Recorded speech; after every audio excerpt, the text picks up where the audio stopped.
Assalamualaikum warahmatullahi wabarakatuh. Perkenalkan, nama saya Namira Shelka. Biasa dipanggil Namira. Saya ingin berbagi kisah kepada Mas semua tentang kehidupan asmara saya. Jangan di-skip karena nomor lengkap kontak saya ada di akhir video ini. Selamat mendengarkan. Cemburu berujung petaka. Saya menjadi janda akibat kecelakaan yang menimpa saya dan menewaskan mantan suami saya.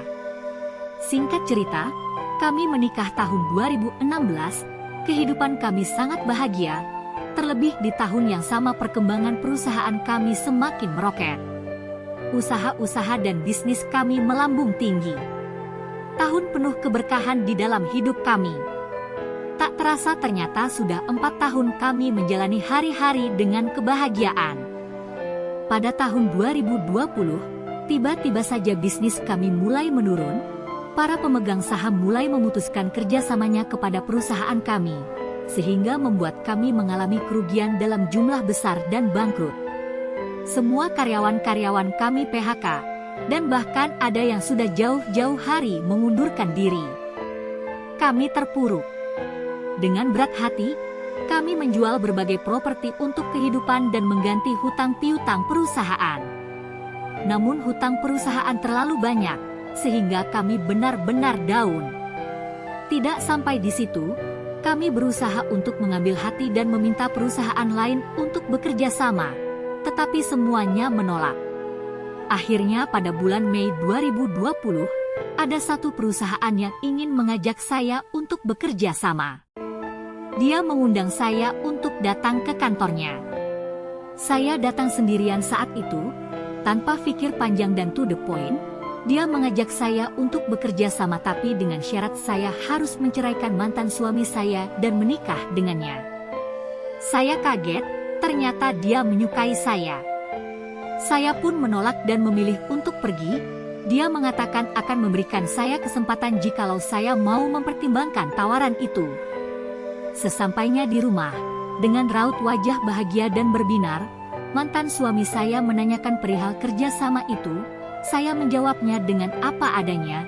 Saya memberitahu kepada mantan suami saya apa yang kami bicarakan tadi. Mantan suami saya emosi dan menyulut. Dia pergi masuk ke mobil dan saya pun ikut dengannya. Di mobil dia emosional dan marah-marah. Dia ingin menjumpai pria itu.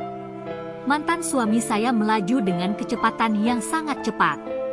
Dia mengambil jalur kanan dan menyalip mobil sedan di depannya. Saking emosionalnya dia lupa menghidupkan lampu sein. Dan ternyata di hadapan kami ada mobil truk. Mobil kami bertabrakan dengan mobil truk dan masuk ke dalam kolong dan terjepit. Mantan suami saya tewas di tempat. Dan saya dalam keadaan kritis tidak sadarkan diri. Setelah seminggu, saya siuman dan keluarga menceritakan semua yang telah terjadi di rumah sakit. Saya menangis dan mengalami trauma. Tahun 2022, saya mulai bangkit untuk kembali menjalankan bisnis saya. Akhirnya usaha saya membuahkan hasil. Akhir tahun 2022, perusahaan saya kembali meroket.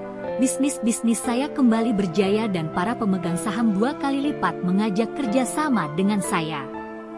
Mas, melalui video ini saya ingin memberitahukan kepada mas-mas yang sudah beristri, duda ataupun yang masih lajang.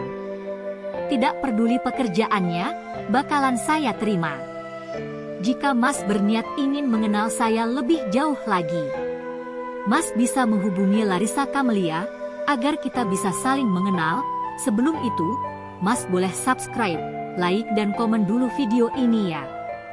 Makasih karena mas sudah mendengarkan kisah sedih saya sampai selesai. Siapapun mas, semoga kita berjodoh dan bisa membangun rumah tangga yang bahagia. Wassalamualaikum warahmatullahi wabarakatuh.